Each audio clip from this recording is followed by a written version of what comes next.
Welcome along. We're going to show you how to fit the Propels anchor running rig to your ProFish Reload, ProFish 400 or ProFish GT. These kayaks all have the brass inserts molded into the kayaks for you to allow you to easily fit this anchor running rig. This is a multi-fit anchor running rig, which means it'll fit kayaks from 3.6 metre of the GT right up to the 4.5 metre of the ProFish Reload. I'm going to show you how this is done now. Here's the anchor running rig on our ProFish Reload kayak. You'll notice on the ProFish Reload we've got the brass inserts on the left and the right hand side, which means you can set the running rig to the left or the right. You'll also notice the same on the ProFish 400, brass inserts on the left and the right side. Okay, in the kit you get all of this hardware. The stainless saddles and the screws will fit straight into the brass inserts. If you've got a kayak that doesn't have brass inserts, it's not one of the three models I just mentioned, you can fit this same system using rubber well nuts. We'll demonstrate that in another video, but these saddles can be used with the rubber well nuts and you can fit that to the bow and the stern of any kayak. Now just screw these, the screws supplied straight into the brass inserts. If you find the saddle doesn't line up with the moulded in brass inserts, you may have to just bend the saddle slightly by giving it a light tap with a hammer.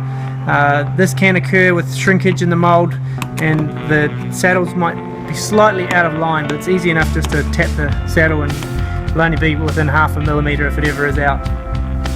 So you open the gate, clip it in, put the pulley on and then shut the gate.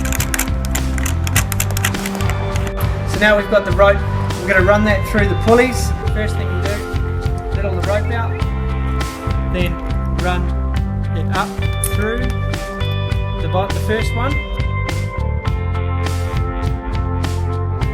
The second one you need to come down through, then pull the tension on.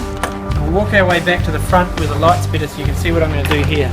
Now we'll run the snap clip through the loop, and now we're going to get some tension on this running rig. So tying this off is a series of half hitch knots to get the tension on. What you want to do is pull this tight, but not so tight that the running rig crosses over your legs. That's obviously going to be a problem. So what you want to do is put enough tension on so that the running rig just runs loosely along the side of the kayak. If you look down the kayak now, that's about right. Any more length, what's going to happen is your leading edge of the running rig can drift underneath the kayak when you're trying to retrieve it, and then it becomes almost impossible to bring your running rig in. So once you've got your tension about right, then you need to run a series of half hitches. That's really all it is. And it's up to you how many half hitches you want to put on it to get the tension. I'll run half a dozen half hitches on this one. The ProFish GT being shorter means you're going to have a much longer trace. So your trace, which will be connected to your anchor running, your sea anchor or your fixed anchor, is going to be longer on the shorter kayaks, and on the 4.5 metre ProFish Reload it's obviously going to be shorter, which is about an ideal length. Now if you find on the short you've got a shorter kayak and you think the trace is too long, you can just cut this crimp off, retie it to the length that you like, and then you've got your trace.